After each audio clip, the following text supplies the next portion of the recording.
على رسول الله. Dërguari Allahut sallallahu alaihi wasallam një hadith ka thënë thalathun muhlikat shuhun muta' wa hawan muttaba' wa i'jabu al-mar'i bi nafsihi. Tri gjëra sjellin shkatrim për robën. Kopratësia, ndjekja e dëshirës së nefsit dhe vetëpëlqimi. Këto janë tri cilësi të këqija. Kush ka njërin prej tyre, shkatrohet. Allahu lartësuar na ruaj. Kopratësia është cilësi e keqe. Ndjekja e dëshirës së nefsit, gjithashtu, është një cilësi e keqe. Dhe këtu hynë edhe dëshirat që janë bidate, edhe dëshirat që e çojnë robën gjuna. Dëshirat mëkatare. Dëshirat pra që e çojnë robën në gjunahe. Dietarët i kanë konsideruar bidatçit ndjekës të epsheve, ndjekës të dëshirave, sepse ata që themelojnë bidatet, ata që sajojnë bidate,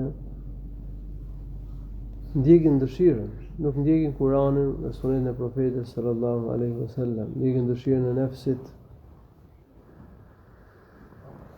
Dhe e treta, thot Profeti sallallahu alaihi wasallam, pa e treta është cilësia e tretë e keqe që e çon robën në shkatrim, është vetëpëlqimi. Ku njeriu i pëlqen vetja, ku mendon se është më i mirë se sa të tjerët. E solla këtë hadith sepse Profeti sallallahu alaihi wasallam ka paralajmëruar që ndjekja e dëshirës së nefsit çon në shkatrim. Prandaj duhet të frenojmë dëshirën, duhet të nënshtrohemi të vërtetës që Allahu i lartësuar e ka përmendur në Kur'an dhe që e ka sjellë Profeti sallallahu alaihi wasallam përmes haditheve të tij. Dhe të ruhemi nga bidatet, të ruhemi nga devijimet, mos ndjekim dëshirat e bidatçive. Profeti sallallahu alaihi wasallam në një hadith tjetër nuk ka përmendur se ummeti do ndahet në 73 grupe, 72 do përfundojnë në zjarrin e xhehenemit. Dhe vetëm një grup është grupi i shpëtuar që do shkojnë në xhenet.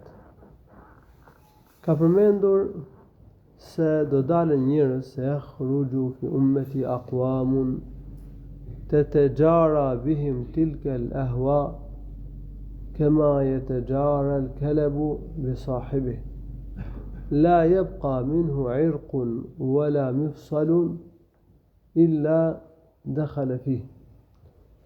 Thot Profeti sallallahu alaihi wasallam, do të dalin në ummetin tim njerëz në të cilët do të depërtojnë dëshirat e këqija, bidatet, në çdo pjesë të trupit.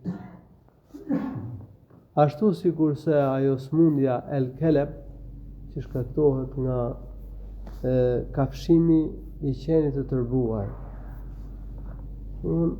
Një qen i smur që ka një smundje të rëndë, ngjitse, dhe kur e kafshon robën, kjo smundje përhapën trupin e tij edhe përfundon në vdekje, Allahu na ruaj. Edhe dëshirat e nefsit, thot Profeti, do ketë njerëz në të cilët do të depërtojnë dëshirat e nefsit në çdo pjesë të trupit. Në çdo damar, në çdo kock. Pra ka njerëz që do t'i mbizotrojnë dëshirat, do ndjekin dëshirat. Marrin rrugën e bidatit. Allahu subhanahu wa taala na ruaj. Dhe këto Profeti i ka thënë si paralajmërim që të ruhemi nga sektet, të ruhemi nga devijimet, të ruhemi nga bidatet. Profeti sallallahu alaihi wasallam e thonë që do të përçahet ummeti në 73 grupe, 72 janë bidatçi, që ndjekin dëshirat. Dhe vetëm një është grupi i shpëtuar që janë rrugën e drejtë, janë rrugën e profetit dhe shokëve të tij. Allahu shpëlefë të mira, alhamdulillahi rabbil alamin, sallallahu alaihi wasallam ala nabiyina Muhammad.